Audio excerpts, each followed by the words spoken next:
I got lucky here. I was able to scout my opponent pretty early, and he's taking his gas at a normal timing, and everything looks pretty normal. It's not like he's saving a huge amount of chrono boost. We have the same amount of chrono boost where you basically have the same timings, and everything looks pretty normal. Now, like I said, there is a certain order to this build, which is basically the pylon, the gateway, the cybernetics, the gas. You get the second pylon, that's right, you get the second pylon around 16, and then you want to get your cybernetics core. But this is very important to note. He already got his gas before he got his cybernetics core. And when you're dealing with a player of this caliber in high masters or mid masters, you have to realize that this is not a mistake. He did this on purpose. He has a reason of why he's doing this. So already in less than 3 minutes in the game, we already have very, very valuable information. We have he's taking a gas, and in my head, I'm thinking, why does he have this gas so early, and what could he possibly be going for? Now, if we look at my base at the same time, when he threw down his gas, he took my gas as well. So this is looking extra suspicious, and it's only been less than 3 minutes in the game. So this is why I say scouting is very, very important, and also knowing the basic build orders is very important too, because maybe lower league players don't know exactly when the timings are, so they might not know that, grabbing the second gas is that abnormal. But you have to take it, you have to really take this information in and realize that he is trying to do something a little bit tricky and try to fake me out a little bit. So as we keep going, we can start really understanding what he wants to do. Now he's throwing down his cybernetics core, um, and there's also other things that this can tell us as well. Now, what can an early gas tell us? Well, it can really tell us that there isn't going to be any crazy, crazy pressure super, super early in the game. The reason I say that is because if he were to go a 4-gate pressure or 4-gate all-in or, um, three-gate blink or something like that, he would have mostly gotten the cybernetics core because as you can see, I finished mine earlier, and even if he were to fake, let's say he got the gas early and he just didn't use the gas. He's trying to fake me out and go for a 4-gate right after this. It is almost impossible to be able to effectively get the fastest 4-gate because he wasn't able to get his cybernetics core up fast enough. And so with that information, I can kind of rule out, okay, there isn't probably going to be a 4-gate this game just because of the timings of the gas. And that's very valuable information because that allows me to be a little bit greedier if I want with my build. So as you can see here, he's still stockpiling gas. He has 3 in one and 2 in another, so this might be a very, very sharp timing that he's used to or practice. And as you can see, he's getting the Twilight Council right after. So even though I can't see the Twilight Council right now, and I can't scout it, just seeing that gas alone has to make me think, what could he possibly get with gas this early in the game? It's possible that he could have gotten a super, super, super fast robo, but then again, there isn't anything really too gas intensive in a robotics facility to really warrant getting that gas that early. So you have to kind of really judge for yourself, what do I need in this situation? Well, I know he got the gas early, and I don't know anything else besides that. So what do? I throw down. First of all, I killed the gas so I can take my own gas as soon as possible because I know he doesn't want me mining gas for some reason. Also, I threw down a robotics facility because I want to get an observer out ASAP so I can scout his base and figure out what's going on because right now I'm completely in the dark. So going 2-gate robo is never a bad build. This is something you build. This is actually a build that I do almost every time. And when he's stealing my gas, that also means another thing. He wants me to spend my minerals. He either wants me to do a 4-gate attack because if I were to 4-gate, I wouldn't really need that gas anyways, and it would transition into a nice 4-gate. So maybe he wants me to do that. Um, or he might want to expand and put a lot of pressure, maybe with like a Colossus or something like that. But I do have a bunch of minerals stockpiled, and so I want to do something with it. And you can see that I'm going to be a little bit greedy this game and take a fairly blind expansion, but it's only really because he stole my gas, and as you can see right here, I'm building it now. Um, and it's because I had a stockpile of pretty much a lot of minerals. And if I do see pressure, I can always cancel my Nexus. So I have my observer out. It's going straight to his base. I chrono boost it because I really really want to know exactly what he's doing in his base. So now that we looked into his base, now we can really see it unravel. He really needed something that's gas intensive, right?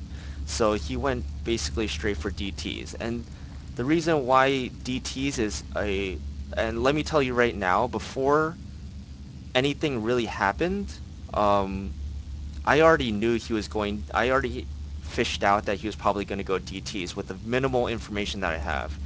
And the reason I say that is because there isn't really because a big tell for me was because he took my gas, and he doesn't want me getting gas intensive units. And an observer is a little bit gas intensive. It's pretty expensive on gas, and he's probably hoping that I'm not going to get that observer out. Maybe he wanted me to go for a 4-gate, because if I were to go for a 4-gate or a very, very early expansion and have no observer, then he would auto win. And that's pretty much what he's going for. He is expanding behind this, but that's of course if his attack fails for Plan B, pretty much. And he is kind of transitioning, throwing down that Robo. So he's kind of going like a middle ground. He's not doing the fastest rush or anything like that, but he is rushing for DTs and trying to catch me off guard. So with my observer, I was able to scout his DTs, and this is pretty simple for me. Pretty much, I get my second Robo out, and since DTs are very very weak units when it comes to just HP in general, if you have detection and a few units, it's really really not a big deal if he comes in with DTs. Um, and since this is just a basics class, I'm going to stop this replay here for PvP and go over the essentials of what we've really learned. And if you want to know what happens at the end of this game, you can stick around till I go through all three, and we can resume from 8:15 and then go on with the match, and I can analyze it more if you'd like to stay longer. But because of time constraints, I'm gonna go on to the next one, but right before I do that, I'm gonna review now. So, like I said, we got we saw something suspicious with the early gas, and that's gonna tell us something immediately. Something is up, and him taking my gas and putting two and two together, I know that he wants to go something very very gas intensive. And so what do? I throw down the Robo, I get that observer out really quick, and I scout his base because even in any matchup, even PvZ or PvT, if you have no idea what your opponent is doing or you find that he's doing something very fishy, throwing down a Robo is always a good idea. Cloak Banshees, like a Roach Rush or something like that, having a Robo is always a good idea for Observers, Immortals, and eventually Colossi when you do get to them. So it is a very standard tech route for all three races, but it is very important to get these observers out as soon as possible. And because I was able to get them out very fast, my plan basically worked, and as you can see here, he's going to warp in his DTs. He's going to come in my base hoping that I don't have an observer, and he's going to find out that I actually do. And like I said, you don't let him in his base pretty much, and then I can basically defend from here, and Yeah, so like I said, um, if you would like to know what happens at the end of the game, we can review it later. But we're gonna move on to the next one. And if you guys have any questions, um, please write it in the chat, and I can answer your questions. And because I know some of it might be confusing or might not be conveying my message well enough, so um, I'm always trying to work on myself as well. So if you have any questions, please let me know, and I'll try to answer it to the best of my ability. So we're gonna go on to the next one, a PVZ. Um, PVZ, this is a little disclaimer before I start explaining my PVZ. I do not do the normal Forge Fast Expand. Um, this isn't really gonna affect the lesson at all, but I just want to let you guys know that the usual metagame build right now is to simply get a pylon here at 9, to get your forge around 15. That's usually the standard timing, maybe 16, and then get your nexus, your second pylon or your cannon, and that's usually how you start off the game. But I like to do gateway expands, but it's not really a big deal. So, what do you want to be looking out for when you're searching as Protoss against Zerg? The first few things that you want to look out for is when you get straight to his base, you want to see if he already has a spawning pool up. If he has a spawning pool finishing, that means he has a 6 pool, and you're going to have to defend that appropriately, and we're going to go over a separate class basically just on cheese and how to defend cheese. But so we'll go over that some other time, but you do have to prepare if you see a spawning pool right when you get there.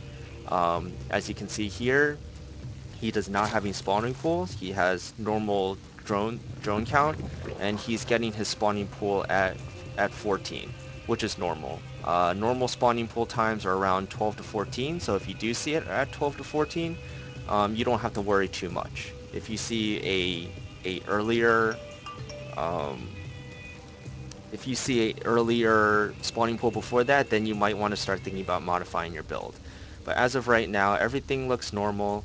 And the other thing you want to scout when you're scouting a Zerg space, if he's taking another gas, because um, early in StarCraft 2, it was very normal to take a gas first and then get a spawning pool to get your Zergling speed up very fast.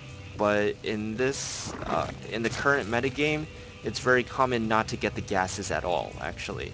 It's more common to get the queen out, to start getting your expansion, and to also throw down a third, because Zerg automatically assumes that you're going to be getting your nexus anyways. So they want to basically start off the game with a better economic they want to start off the game with an advantage in economics, pretty much. So this is the normal Zerg timing. He has 4 Zerglings out. That's very, very normal.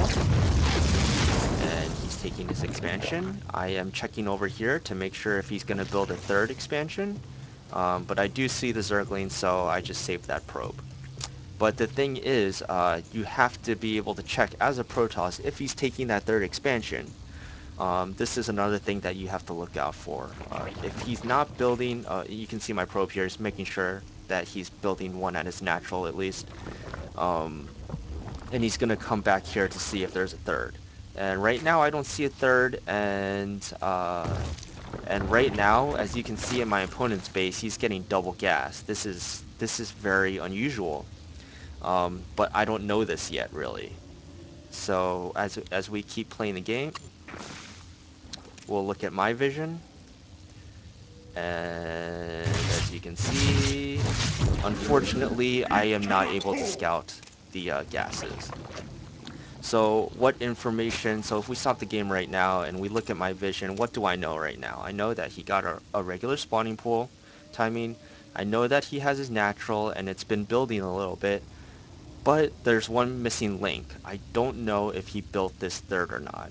And that's a big concern of mine, because if the Zerg does not build a third, that gives him a chance to build a lot of units and maybe bust my front door open.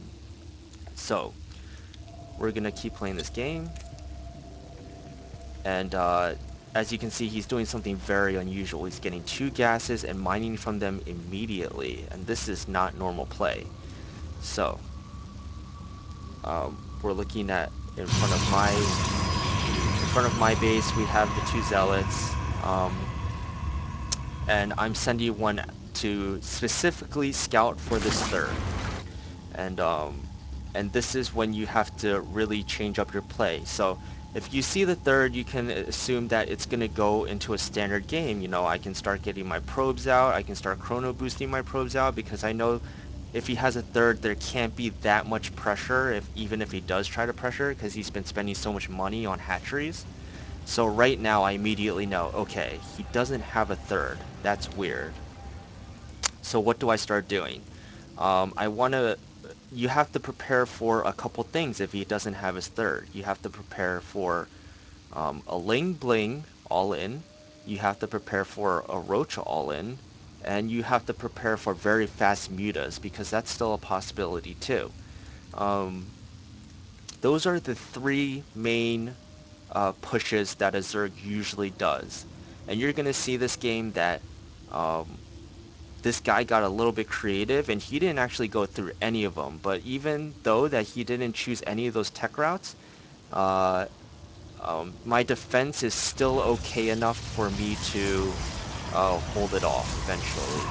So what is my priority right now? My priority is getting units out as fast as possible because I don't know if roaches are going to be at my front base right this second. I'm also chrono boosting my warp gate out so I can eventually get all of my gateways going and so I can build units uh, whenever possible. And I'm also getting my forge because having a cannon and a forge is always good to have just for upgrades, but also for cannon defense. It is cannons have really good DPS. They're really good against everything. It's just a good thing to have when you're expecting pressure. So now that I've nicely chrono boosted my cybernetics core, I'm getting my gateways up. And like I said, since I don't have any idea what the Zerg is doing, I have to build a Robo Bay to really figure out what he wants to do. Now let's take a look at the Zerg space. What is the Zerg doing? Very, very strange. He took all four gases, and he also got a Hydralisk Den, a Evo Chamber, and a Nidus Network. And this is very, very uncommon play. Like I said, there was those three options that I said before, but he's making his own fourth option, which is it's very weird. But you as a Protoss player need to be prepared for something like this. So as we keep going, I check again to see if there's a third. I find out there's no third. And this is just very, very, very, very, very strange to me. So what I'm really scared about is maybe he's going mutas. Maybe if a roach all in would have come, it would have already came. So um, I'm getting a little bit nervous on what I'm exactly going to see because and right now I'm guessing mutas because if he has an attack with Ling Bling now, and if he's not attacking with roaches, then I have to realize that he might be going mutas because he could have gotten just two bases, four gases like he's doing right now. And that's why I threw down the Twilight Council to be able to get Blink to preemptively defend the mutas. But that's not what he's doing now. Right now he's getting a nice network. So what are some things that we have to go over that we did before? We got the gateways up fairly quickly to get to prepare to get units out in case we do need the units. Um, so that's good. We're getting working on our upgrades, and I'm getting the observer out right now. And a Nidus network, it is uncommon, but it's not so uncommon that you shouldn't check around your base for it. So this is a mistake on my end as well. This is the fourth option that I should have looked out for, and I should have had a probe or a stalker or a zealot or something patrolling the perimeter of my bases. And because of that, because I didn't do that, because I didn't scout effectively like I should have been, he's going to take advantage of the situation. So right now I can't see this at all because of my poor scouting. And then I realize all of a sudden that horrible noise the Nidus makes when it comes out, and I have units in my base. So the first thing I do is warp in units, like I should be seeing soon, and making sure my units come back. And right now, what am I thinking? I'm thinking that he doesn't have a third, so all I have to really do is really defend this. Like, I feel as if this is an all-in by him, because Hydras aren't the best unit to have against like any sort of composition besides like a rush or if I have like a bunch of immortals out. But Hydras in general aren't that good unless it's doing something like this. So I think that he's going all in, and I know I have two bases, I know he has two bases, and so if I just hold this off, I should feel okay. And that's why I did the pro pull, because it's better to be safe than sorry, and if I had just attacked with my units, there's a possibility that he would be able to take out every single one of them, and I would lose the game.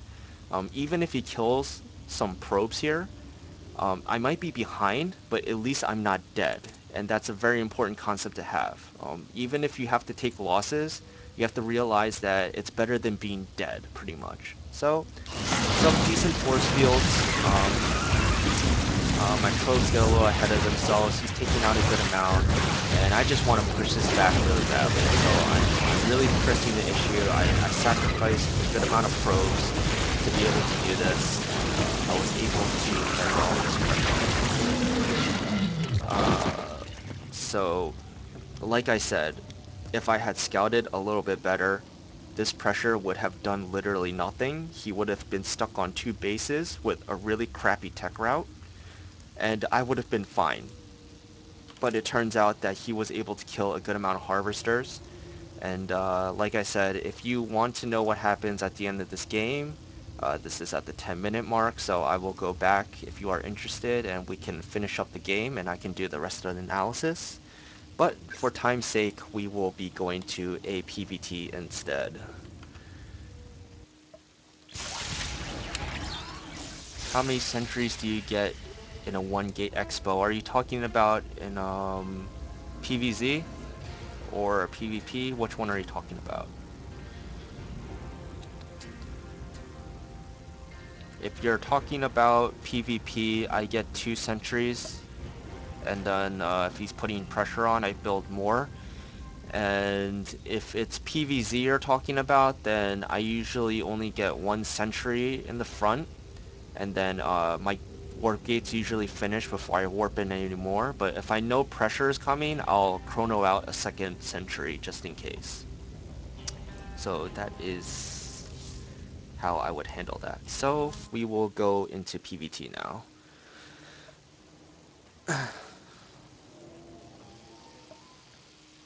So just to go over a couple points from that last game. Scout his main, see if he's thrown down a spawning pool. If he has, you have to respond accordingly. If not, just make sure that he's getting his expansion at his natural, and watch out for look very closely for that third to see if he's getting that third. If he's not getting that third, then you can probably expect um, some sort of rush, and if he is getting a third, then he's most likely macroing up. And notice how I'm not saying like any absolutes, like he will macro up or he will pressure.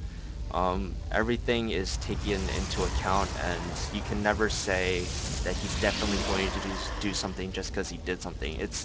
It's more of a probability, and that's really the reason why you have to scout, because he could be doing something tricky that you're not expecting. So in PvT there is a bunch of openers for both races. The Protoss could go Nexus first if they want, a little bit risky. They could do the one gate expand. They can do the one gate into gas, into cybernetic score, into expand. They can Protoss can go 2 gas if they want. It's pretty open to what you want to do. And this is if the Terran is not getting any gas. You pretty much can do whatever you want. Um, but as you can see here, our Terran player is opting not to get gas. I mean, opting not to get a fast command center, and he's building his refinery, which makes me a little bit worried because you have to be careful of a couple of things. So what do we have to be careful of? You have to obviously be careful of Cloak Banshees, because getting the gas this early, he could easily throw down another gas right after this, or after a little bit, after he gets his orbital, and then start taking up for Cloak Banshees. Um, Another thing he can do is a Hellion drop. He could build a factory right after, start getting some Hellions, get a starport, get a medevac, and start harassing your probes with Hellions. Or he could just do a basic two barracks pressure with Marauders and Marines. So those are the three things that you have to really watch out, and what's really popular in the metagame right now for Terran when they take a gas. Obviously, if they're not taking a gas, you can play your standard game. You can macro up a little bit more. Maybe you can put a little bit of pressure, but we're really just focusing on scouting for now. So I'm scouting this, and I'm thinking to myself right now, okay, he's getting a gas, so I have to prepare for those three things that I just listed. And what's really good against those three things that I listed? Like I said, if I don't know what my opponent is going, it's always good to get a robotics facility for that observer.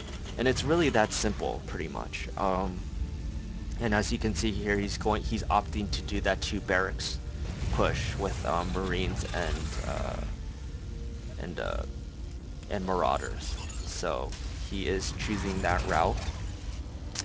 I am getting a Zealot first. Normally I would skip the Zealot, but because I scouted that gas, I got the Zealot just in case that I need to protect myself from some sort of pressure, and having that Zealot out early is helps tremendous amount with defending.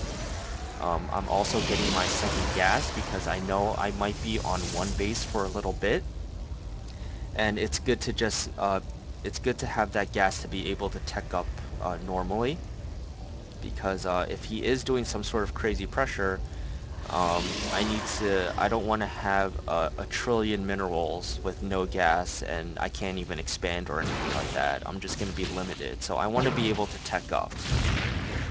So took out with the Stalker, and here's a little tip for all of you people in PvT. If you send the Stalker out, if you've scouted where your opponent is and you send the Stalker out immediately to his base, his concussive shells will not finish by the time you get to his base. It'll almost be finished, but it won't be finished. And that allows you to take a couple hits from the Marauders without concussive shells, and that allows you to run away and defend. And we're going to see that right here. You see how concussive shells has not finished? It allows me to escape, and if he had concussive shells, this Stalker would have been dead. And that's a huge blow to me. So, um, that's something very important to note as well. And now it's finished. And now that I know that here's Marauder, I know this pressure is coming. This probe is dead. He should have ran back, but he's a little rebel. And so now I'm not in that bad of a position. I have my warp gates out. I have my Stalker alive and a Zealot to help defend. I have my gateway so I can start building a sentry to wall off. And I'm in a pretty good, decent spot. And plus I have my robotics facility, so if anything goes wrong, I can always build an immortal really fast, or if he decides to just go away, like just run back, I can build an observer and find out how he's transitioning. But it looks like he wants to apply the pressure, so that's why I opt to build the immortal.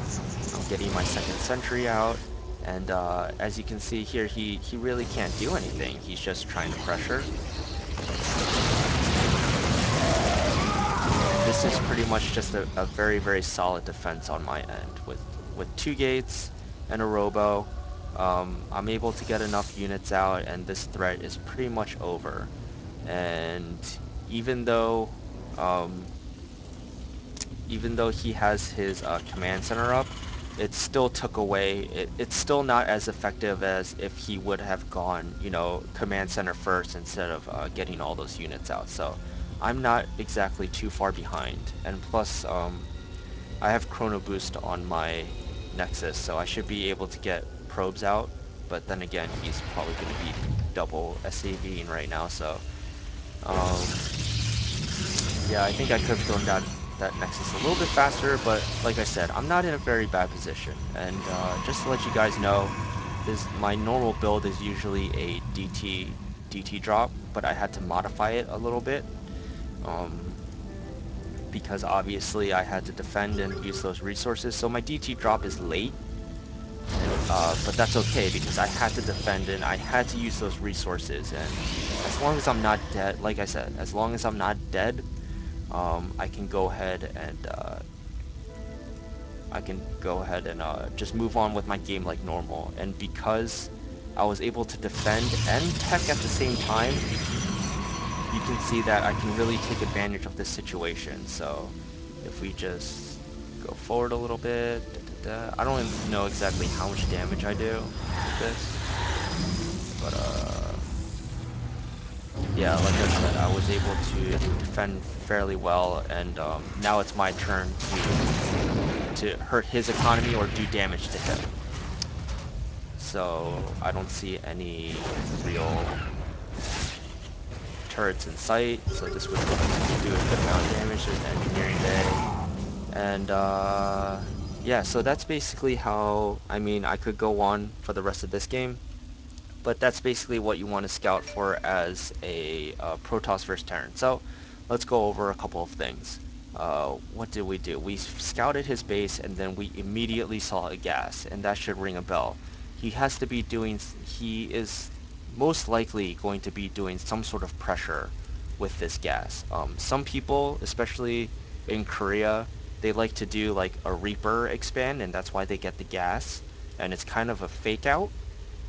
But in the North American server, it's most likely going to be like a 2 barracks or cloak banshees or a Hellion drop, something like that. So you have to prepare and be a little bit more defensive than you normally would. Because like I said, if I had built like maybe a Nexus first or a gateway right into Nexus, this attack at my front would have been much, much harder to defend. Um, with the amount of gateways and production that I had. Is it doable? Yes, it is doable, but it is very, very difficult. So even in the mid or high masters, I like to play just a little bit more safe than a lot of people like to do. But I think it's a good way to play a little bit safer. And I always say it's better to be a little bit behind and not dead than to be extremely greedy and and dead. And as you get to play more and more, and you gain more experience, you can you can find out, exactly when you can take your advantage. If I can take my Nexus a little bit faster, a couple seconds faster than I normally would. And that just really comes with game sense, pretty much. So, does anyone have any questions with PBT? So, is a one gate expo not viable if you see gas early in PBT? One gate is viable if you see an early gas in PVT, but it is very, very difficult to handle pressure. So if you do get 2 barracks, uh, I would say he has the advantage. He has more units. He has the better units than what you're gonna have at that time. So it's really difficult to hold. But if your chrono boost is perfect, and you have good unit production, it is possible. How do you deal with Thor Rush all-in with Marines and SCVs? Um, Thor Rush with Marines and SCVs. Do you mean like a 1-1-1 scenario? Because, to be honest, a Thor Rush sounds like a terrible idea because you need a barracks, a factory, a tech lab, and you need to have an armory at the same time. So saying, and not only that, um, Thors are extremely slow, and if they're walking across the base, like you're saying a Thor rush, so that means like one Thor. Um, if you have a observer out early and you don't know what he's doing, you should be able to, yeah. So, like I said, he has a lot of stuff to build. Um, he has like he needs to get the factory and the armory up. And by the time he has both those things up and he's building his Thor, you should, if you don't know what he's doing, you should already have an observer in his base, being able to scout what he's doing. When you scout what he has, you need to start making immortals immediately to take down that Thor, and you need to start focusing down the SCVs with your zealots and stalkers and all that stuff. And obviously, um, sentries aren't useful because force fields are just gonna be walked over and uh, and they don't do much damage. You might want to have one or two for Guardian Shield, but that's about it.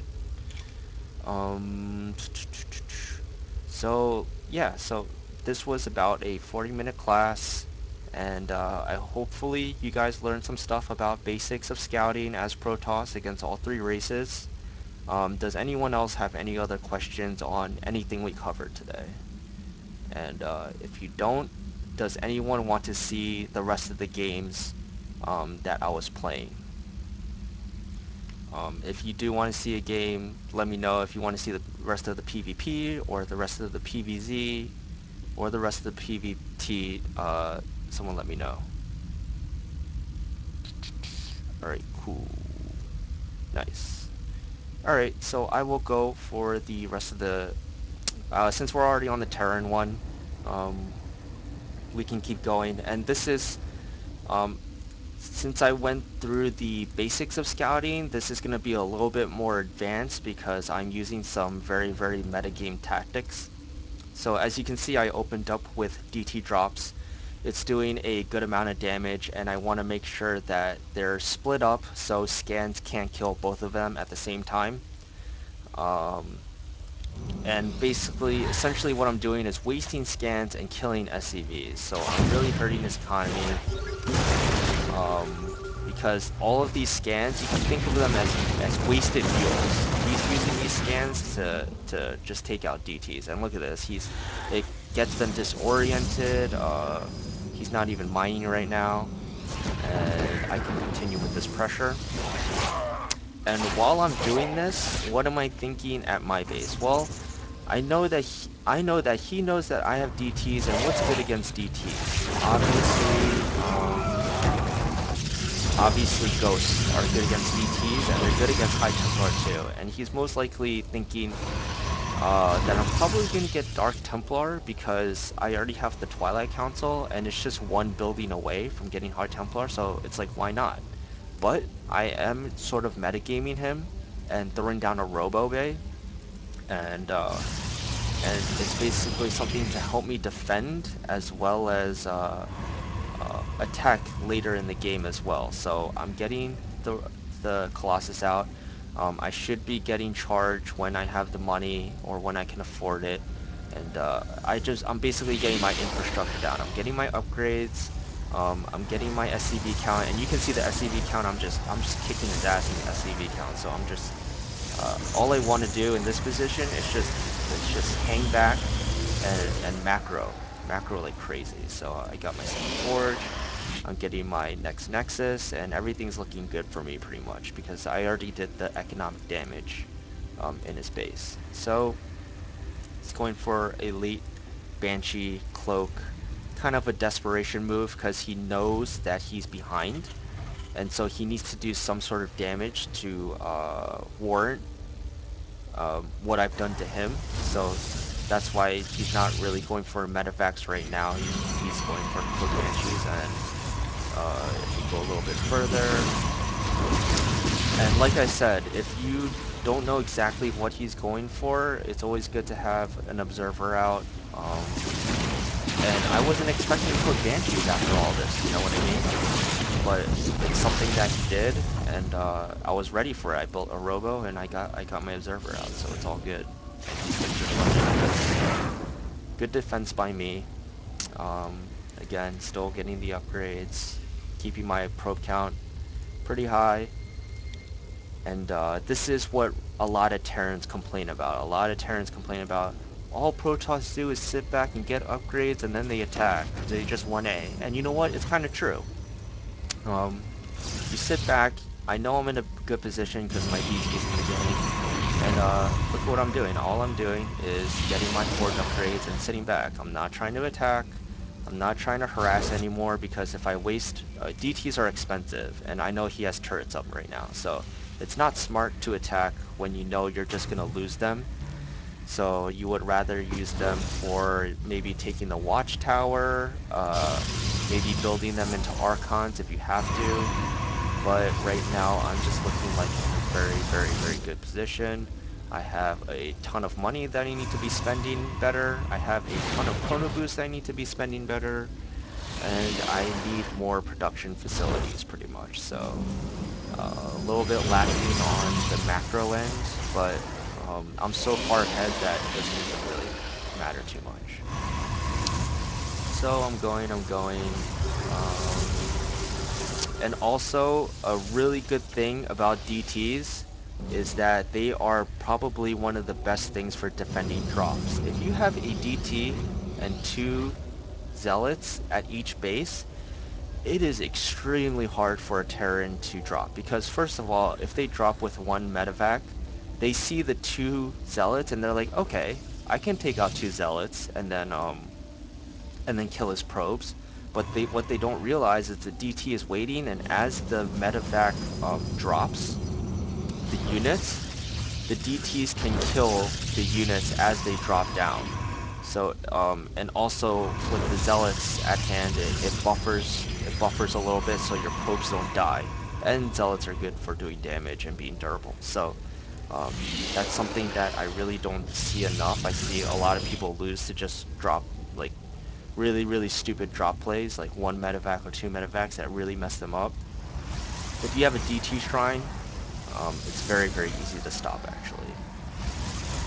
So it looks like he's going for this big mech Thor army.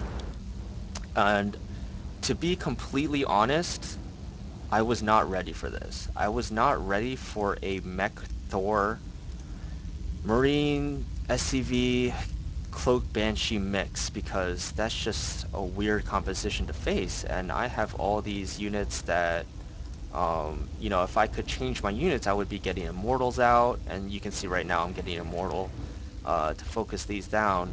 And I would also be getting more High Templars to feed back. But because of my superior macro from the early game, I'm still able to take this on because let's see, my upgrades are at 2-2, he's at 1-1. So just having that upgrade advantage alone is really helped me out in the early game. So you can see this battle going on. Nice storm there. I know that I have the defensive position, so I'm just going to go back with my expensive units, my really expensive units, mass up again, a big army, and he's the one that's on a time clock. He's the one that needs to do damage right now, not me. Right now, I'm stalling for time. I'm the one that's just chilling, macroing up again, and making sure I can defend everything. I'm also building...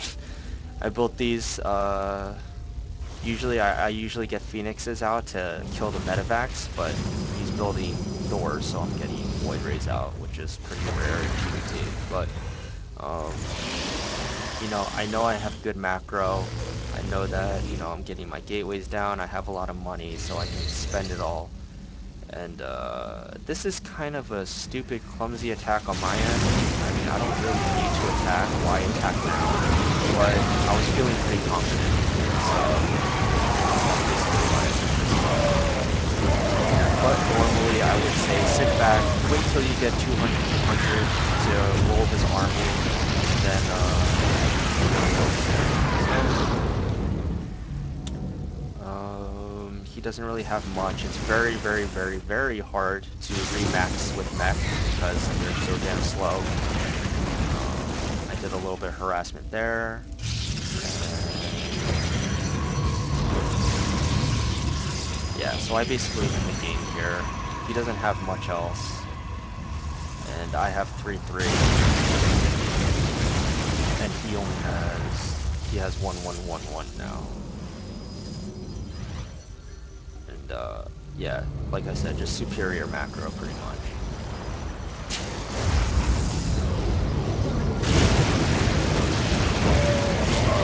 Start feedbacking, start storming, so SCVs can't heal them. And it's pretty much just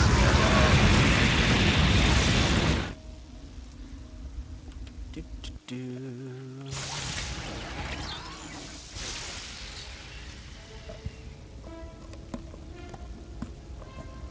Yeah, I can lower the game noise. Thank you for letting me know. Hopefully that's better. And how many observers do you like to have on hand? This is something that I've been working on in my own play. I would really like to have more observers. I only usually build around 2, but I think a really, really, really good player would have a lot of observers. Like I'm talking like 6 or 7 spread out throughout the map. And I'm just not that good of a player yet, so I don't do that yet. But I should start doing that more. Mm, I mean, the only problem I see with it is it takes time from getting Colossi out, but if you are already like that far ahead, or if you're in the late game and you're at 200, maybe kill like a probe off and build observers because they're more important than having like 3 or 4 more probes at that point anyways.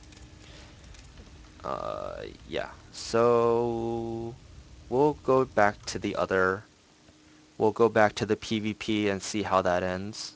Um, This was kind of an interesting game, and I have to say that I had to creatively think of a solution on the spot of how to deal with his second attack. So we keep going, keep going. We will go to around the 9-minute mark, and then we'll see what's going on.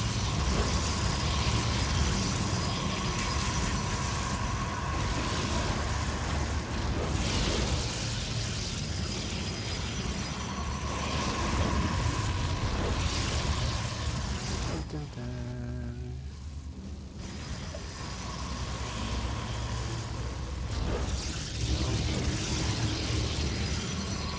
So yeah, while we're waiting, if you guys like this lesson, I would really appreciate it if you'd come back and obviously observe the other ones.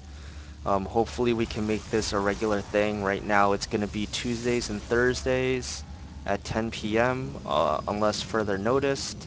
But like I said, I hope you guys find this stuff useful, and I think it really is useful information. So we stopped around here. Okay, so his DTs are coming in. I stopped them pretty quickly, and when people go DTs, they know they're not in the best position. And so what they realize is that there's a very, very strong timing attack after DTs, and that's the Archon Zealot charge attack. And why is this so strong? Because Zealots are good against all gateway units when they have charge, especially if they have charge, because they pretty much just kill everything on the ground. And so what stops the charge loss? Usually sentries, right? So usually you can just force field them out. But since he has an Archon, that's not going to work. So essentially this build is very, very tough to handle because of what I just said. If I only have gateway units and he has some Archons with just Zealots behind and a couple of Guardian Shields, it's very, very hard to stop. But going back to the original lesson, I have basic scouting skills. I'm the one that's taking care of this watchtower, and he hasn't done anything. So look at my vision. I see everything that's going on. And because I see everything that's going on, I have to really think on my feet. I say, what can I do? Because right now, I only have gateway units in front of my base, and I've been so heavily focused on macroing. What can I do to stop this attack? So I thought to myself, why not just build a bunch of pylons in the front? Because it's going to take time for the zealots to get through them. And during that time, all my stalkers and range units can kill it. And not only that, I already have my Robobay building a Colossus. And so even if he takes out one pylon, he's going to be bombarded by Colossi attacks through a very narrow choke point. And that's exactly what I want. So I had to do some quick thinking, um, and then so I built this huge wall of pylons. And now you see that I'm only building ranged units because my zealots are going to be useless in this battle for now. So we'll go back to everyone's vision. He's preparing for this attack, um, and you can see right now exactly what I just explained. He needs to take down a pylon. All my stalkers are attacking during this time. My Colossus is attacking during this whole time, and he can't do anything. He's basically stuck here, and he pretty much lost everything. So now I know I am in a fantastic position. I can take my gates. I know that I have Robotech, and um, even if he's getting Robotech, which I believe he does in this game, I have to know that I'm ahead on the tech. Um, I'm ahead probably in Harvesters too. Actually, he's ahead in Harvesters. That's kind of surprising. But but I have to be feeling pretty good in this situation because he just basically tried two all-ins and both of them didn't work. And not only that, I have my Colossi. I have my Colossi, so I'm feeling pretty good at this point. And the rest of the game is pretty much just macroing up and one aiming into him. Like, I think the smartest way to play this position is just to play smart and take your third and just out macro him like crazy, but I'm pretty stupid and I like to finish games earlier than they need to be finished. Also, I'm scouting his base and I realize that he only has like immortals and zealots out, and if I just get a bunch of colossi out, that's gonna just demolish his his zealots pretty much. And he's going so zealot heavy that I can basically do this. Throwing down my second robo for more production, throwing down more gateways, and yeah. So right now, I'm trying to beat the clock and trying to kill him before he gets his Colossi out, but he does have the Colossi out. But I have two Colossi out, and two Colossi are usually pretty damn good against Zealots. So I do pretty decent in this fight. Probably could have gone a little bit better, but if I had waited and got more Colossi, but I was just in a rush for some reason. And there isn't really much else to see after that. He does hold this off for a little bit because he was able to snipe my observer, and he starts bringing in DTs. So that messes me up a little bit. But I make a couple observers, I keep macroing, and right now it's just too much damage, pretty much. Kill his Colossi right when it comes out. There's nothing much you can do from here, so that's the end of this game.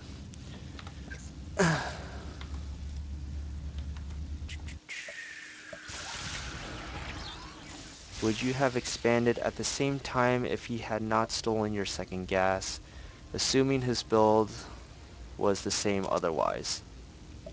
Good question. I like to be greedy in my PvPs and throw down Nexi, pretty greedy. Um, and the reason for that is because if I can defend the Nexus, then I am definitely up. I'm definitely up against. Definitely doing better economically than my opponent.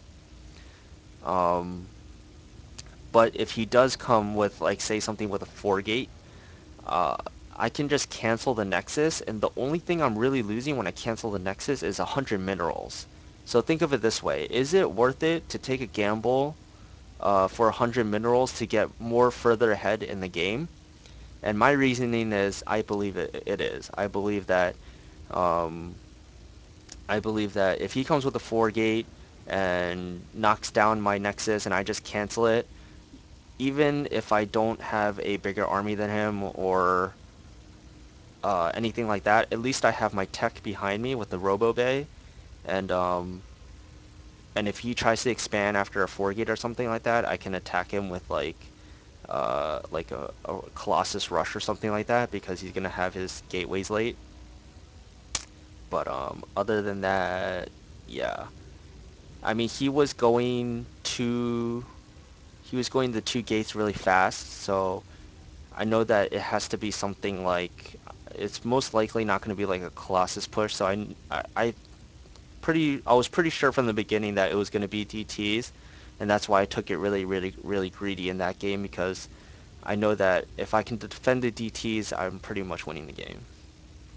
In that scenario, how many Colossi would you make before you attack? Um, I was trying to attack him before he got his Colossi out, but unfortunately I wasn't able to hit that timing, so that's why I attacked there. But if you have the same amount of Colossi, and if you have the same amount of Colossi, I do not suggest attacking at all. The reason for that is they always have the better position because they're the defender, and they can reinforce much more easily than you. So uh, I would just take a third base, and like I said, I was building a second Robo, so I would have been able to out macro with Colossi, and I wanted to get to that critical mass where I know for 100% fact that I have more Colossi than you, I have better upgrades than you. So if we 1A into each other, I'm always going to win. That's the kind of scenario I want to be in. How many more colossi do you think your opponent before? Oh, wait, let me get to the other question first. Is the DT opener the most likely follow-up when you see second gas before core, or is this some other tech likely to as well? Um, the only other thing I can think of is maybe not even. I don't know anyone who gets high Templars in very fast in PvP. Um, I would like personally, I would assume that he's going DTs if he's getting something that early, or you might have to be careful of some sort of really, really, really fast blink all in. Um, but both of those things can be thwarted with good scouting, with an observer, and building immortals if you have to. Oh yes, you bring up a very, very good point, Licorice, and that is that Phoenix opening also requires a very fast 2 gas.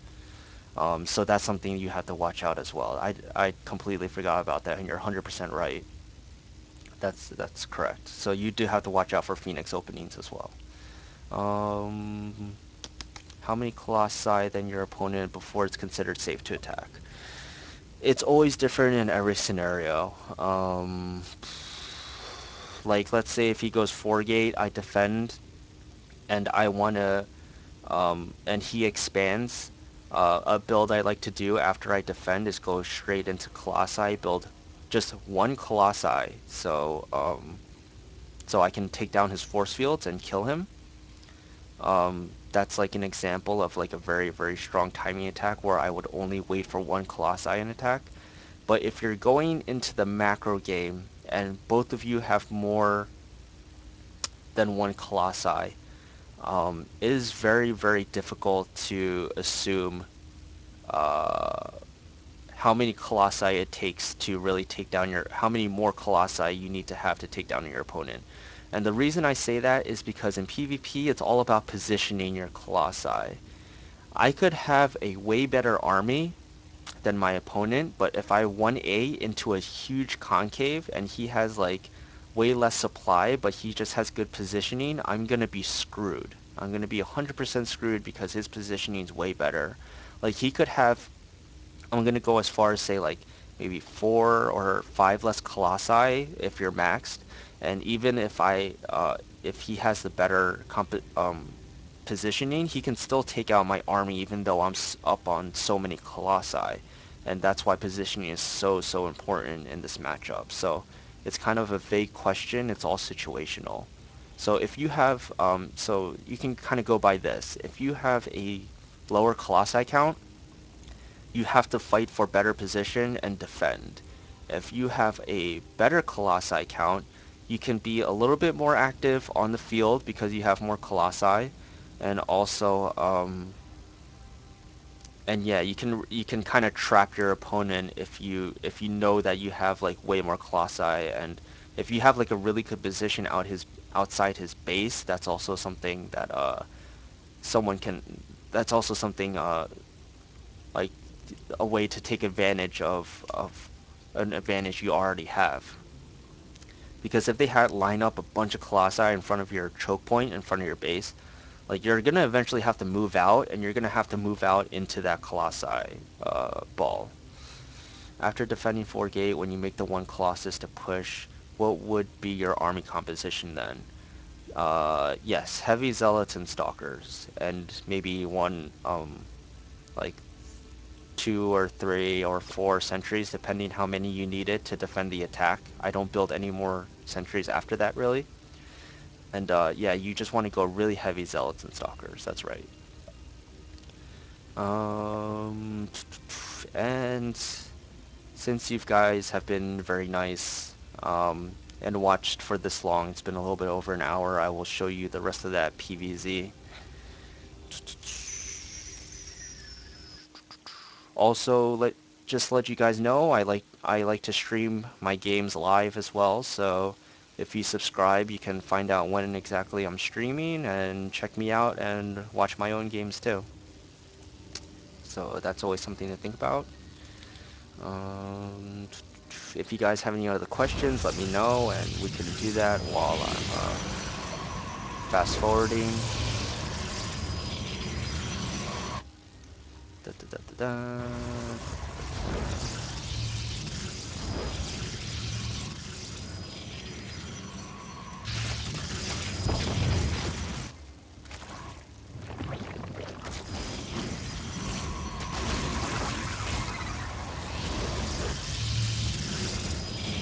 And just to let you guys know, if you're interested in this build, I usually get 4 gateways. I get more zealots out, and then I like to do this 4 gate pressure build. Pretty much I build like a pylon somewhere around his base, and then I take a bunch of zealots and attack his third because it's very fast for a gateway opening. But since I knew that he's probably going to be doing some sort of pressure, I did not do that attack at all, and rather I just sat back in my base and got the gases. So that's the explanation of my little build that I like to do.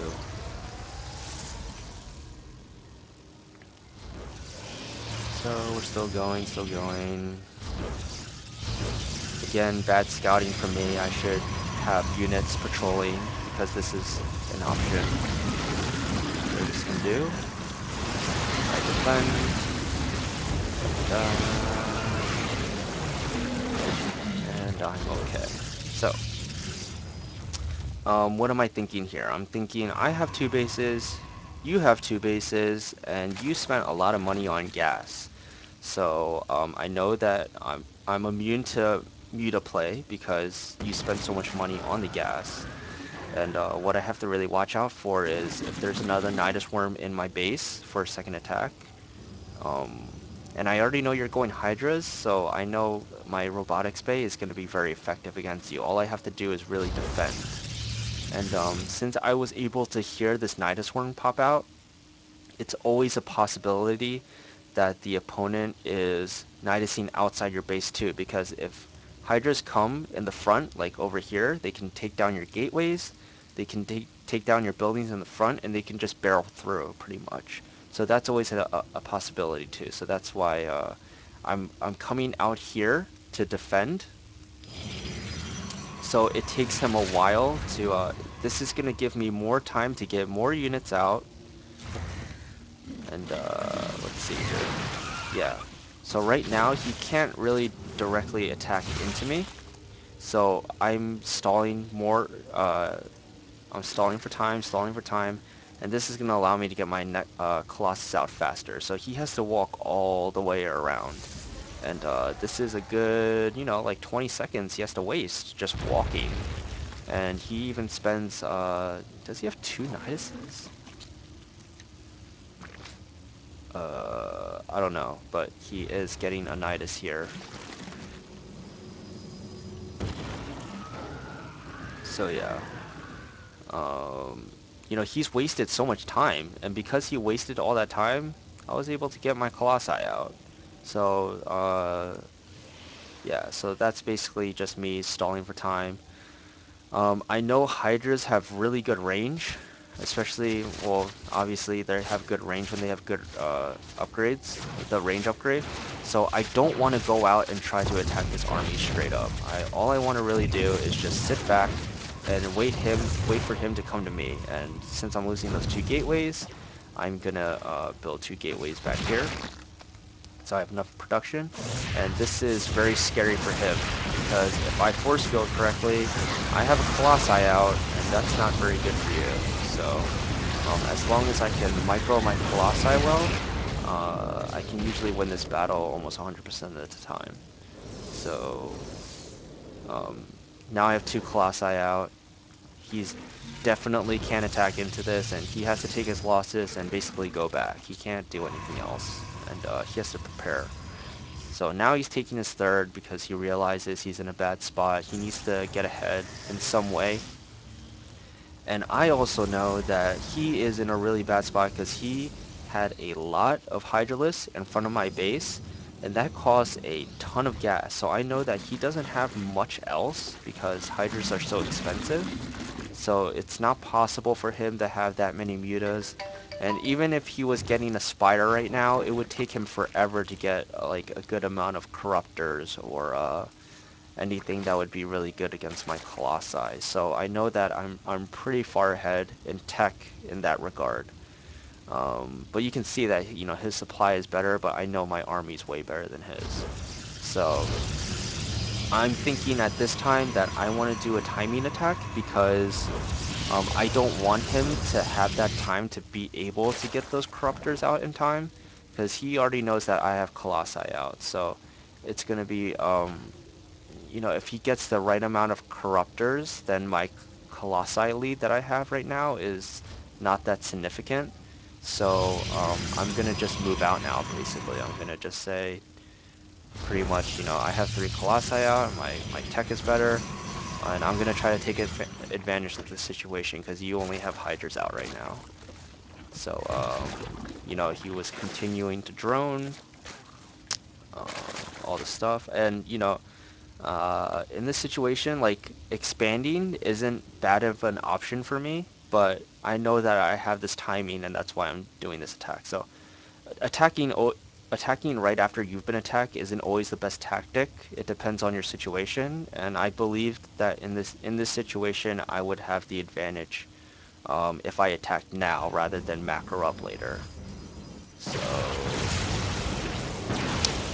you can see my army just going in, force fielding the drones. This is something you definitely want to take out, and it looks like he's going to go for the base trade scenario. What you want to do in a base trade scenario is build a bunch of zealots on top. I mean, a bunch of sentries on top, and you want to just keep force fielding your front because that's all you can really do. There's nothing. You just want to stop them from getting in. This was a huge mistake. I let those lings in. Now they're dead. Now they can just walk up whenever. But um, at this point, what am I thinking? I took out his third.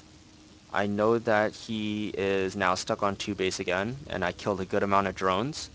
So, and I was able to save my probes. So I think that if I can defend my base when I come back here, um, here's two things to this. One, if I kill his whole army, he's not going to have enough money to be able to reinforce. And since my army is so much better than his, I can take it out very cost efficiently, and he's going to be left with nothing basically. So that's basically that's pretty much my thinking right now, and he's pretty much trapped here. He can't really move back out anywhere else.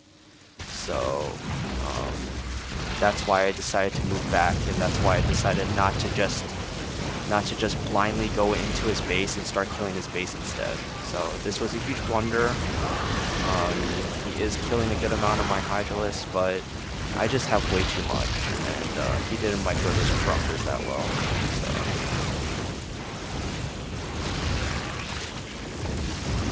So yeah, if you look at his money, he really doesn't have that much, and I still was able to retain my two Colossi. I know he's still stuck on Hydralisk tech, and he can't really afford to build a third right now. So if I just sit back and defend, I'll be okay, but I want to make sure that he's not getting his third, because if he does get that third, then he will have enough units to be able to attack me. So that's why I'm moving out right now with my big army to deny the third if he is making one. Um, Also, I just had the money to throw down a third Nexus, so that's why I did that. Uh, Pretty much. And yeah, that's pretty much the end of the game. He was able to get a good amount of Hydras out, but it doesn't really matter when you have two Colossi and a bunch of gateway units. Hydras are just really terrible against Colossi. Yep. And that is the end of the game. So a little bit of funky play, but I was able to stick it out.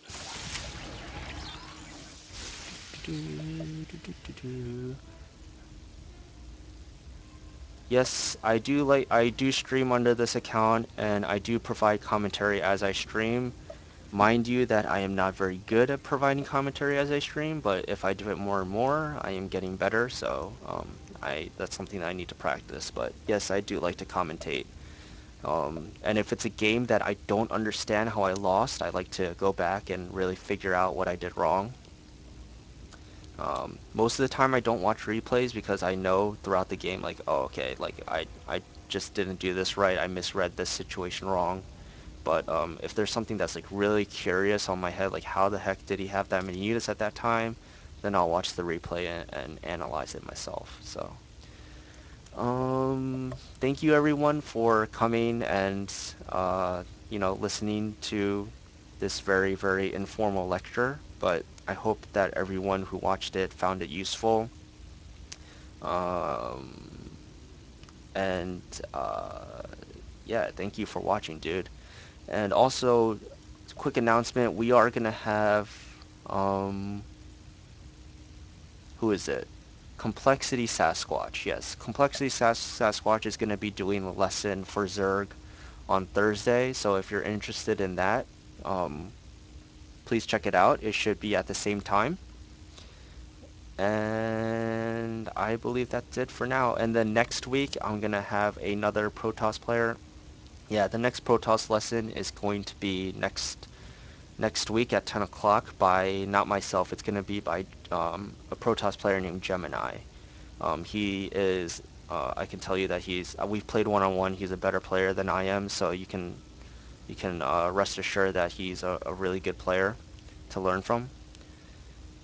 Yeah, I will make sure to post it on Reddit for sure, with multiple updates. So, what else do I have to announce? Yeah, so Zerg is going to be on Thursday. There's going to be another Protoss lesson on next Tuesday. And I believe he emailed me and said he wants to go over mechanics. So if you're interested in learning how to refine your mechanics, please check it out. I'm sure it's going to be good. Um, Other than that, yeah, I believe that's all. So check out my stream. And yeah, thank you again for everyone for watching. Tell your friends to come watch. I would like more viewers next time. Um, Out of like the 300 people that signed up, only like 10 showed up, so it's a little bit discouraging, but hopefully as we keep going, we'll have more and more people in here asking good questions and stuff like that, and hopefully this will get a little bit bigger. So again, thanks a lot, guys, and I'm probably gonna be signing off now. So yeah, thank you, and have a good day, and I will be updating